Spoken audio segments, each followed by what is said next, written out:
Welcome to MR legal adviser. ఈ వీడియోలో section 33 Indian easement act 1882 గురించి క్లియర్గా తెలుసుకుందాం.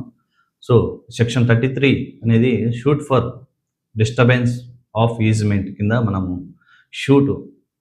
మనం ఫైల్ చేసుకోవచ్చు.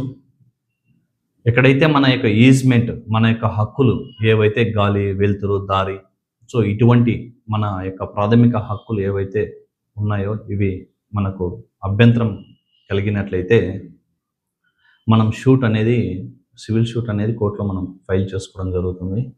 ఇందులో మనం ఫైల్ చేసుకున్నప్పుడు మనకు నష్టపరిహారము ప్లస్ అదేవిధంగా మన యొక్క ఇంజంక్షన్ ఆర్డర్ అటువంటి అడ్డుకోవడాన్ని వేస్తూ కోర్టు ఆర్డర్ అనేది జారీ చేస్తుంది. మనం చూసుకున్నట్లయితే ఓన్లీ అడ్డుకోవడం వల్ల ఓన్లీ షూట్ వేయడం సరిపోదు, గణనీయంగా నష్టం అనేది చూపించాలి. మీకు ఎగ్జాంపుల్గా చెప్పాలంటే వెలుతురు, గాలి అనేది కిటికీ తెరచకపోవడం అనేది చిన్న ఇబ్బంది మాత్రమే.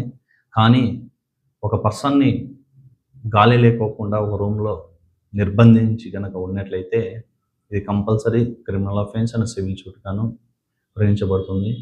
ఎందుకంటే నెసెసిటీ ఫర్ రైట్స్ కిందికి వస్తుంది. సో కంపల్సరీ మనకు సబ్స్టెన్షియల్ డ్యామేజ్ అనేది ఉంటేనే ఈ యొక్క షూట్ అనేది ఫైల్ చేసుకోవచ్చు. సెక్షన్ 33 అనేది క్లియర్గా డిస్టర్బెన్స్ ఆఫ్ ఈజ్మెంట్ యాక్ట్ అనేది ఎక్స్ప్లెయిన్ చేస్తుంది. షూట్ ఏ విధంగా must should be loss of damage ఉండాలి, ఎవిడెన్స్ ఉండాలి.